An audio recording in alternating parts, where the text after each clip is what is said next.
Council for Elementary Education, Central Institute of GK Learning, assessment of scholastic skills തുടങ്ങി 40ഓളം വ്യത്യസ്ത പുറം പരീക്ഷകളാണ് കഴിഞ്ഞ വർഷം മാത്രമായി ഖത്തറിലെ പല സ്വകാര്യ സ്കൂളുകളിലും നടന്നത്.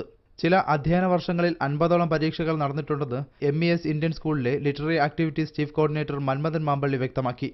ഒരു വർഷത്തിൽ ഇത്തരം പരീക്ഷകളും മത്സരങ്ങളും എനിക്ക് തോന്നുന്നു ഒരു ചുരുങ്ങിയതെങ്കിലും ഒരു 50 മുതൽ 60 വരെ വ്യത്യസ്തങ്ങളായിട്ടുള്ള മത്സരങ്ങളും പരീക്ഷകളും നടന്നുകൊണ്ടിരിക്കുന്നുണ്ട്. ഓരോ പരീക്ഷയ്ക്കും 30ഉം 40ഉം 120ഉം റിയാലുകളാണ് ഓരോ കുട്ടികളിൽ നിന്നും ഈടാക്കുന്നത്.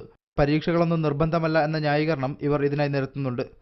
ഒരു കുട്ടിയെ സംബന്ധിച്ചിടത്തോളം അവർ വീട്ടിൽ വന്നിട്ട് അവർ നമ്മുടെ അടുത്ത് തൊട്ടടുത്തുള്ള കുട്ടി എക്സാമിന് പങ്കെടുക്കുമ്പോൾ ഈ കുട്ടിക്കും പങ്കെടുക്കണമെന്നുള്ള ഒരു നിർബന്ധിത അവസ്ഥ കുട്ടിക്ക് വരികയാണ്. അങ്ങനെ നമ്മൾ അതിന് കുട്ടിക്ക് സമ്മതം കൊടുക്കേണ്ട ഒരു അവസ്ഥ. പല സ്കൂളുകളുടെയും ഔദ്യോഗിക വെബ്സൈറ്റിലും എക്സ്റ്റേണൽ എക്സാമിന് മാത്രമായി പല ലിങ്കുകളും കാണാൻ കഴിഞ്ഞു. മുൻകാലത്തെ ചോദ്യപേപ്പറുകൾ സൗജന്യമായി ഡൗൺലോഡ് ചെയ്യാനുള്ള സംവിധാനവും പല സൈറ്റുകളും പ്രദാനം ചെയ്യുന്നുണ്ട്.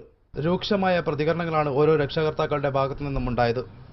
തങ്ങളുടെ മക്കളുടെ വിദ്യാഭ്യാസ ഭാവിയെ ദോഷകരമായി ബാധിക്കുമെന്നതിനാൽ ഇവരാരും തന്നെ ക്യാമറയ്ക്ക് മുന്നിൽ വരാൻ കൂട്ടാക്കുന്നുമില്ല. ഖത്തറിൽ നിന്നും മീഡിയ 1 വേണ്ടി റമീസ് ചാത്തിയാറ.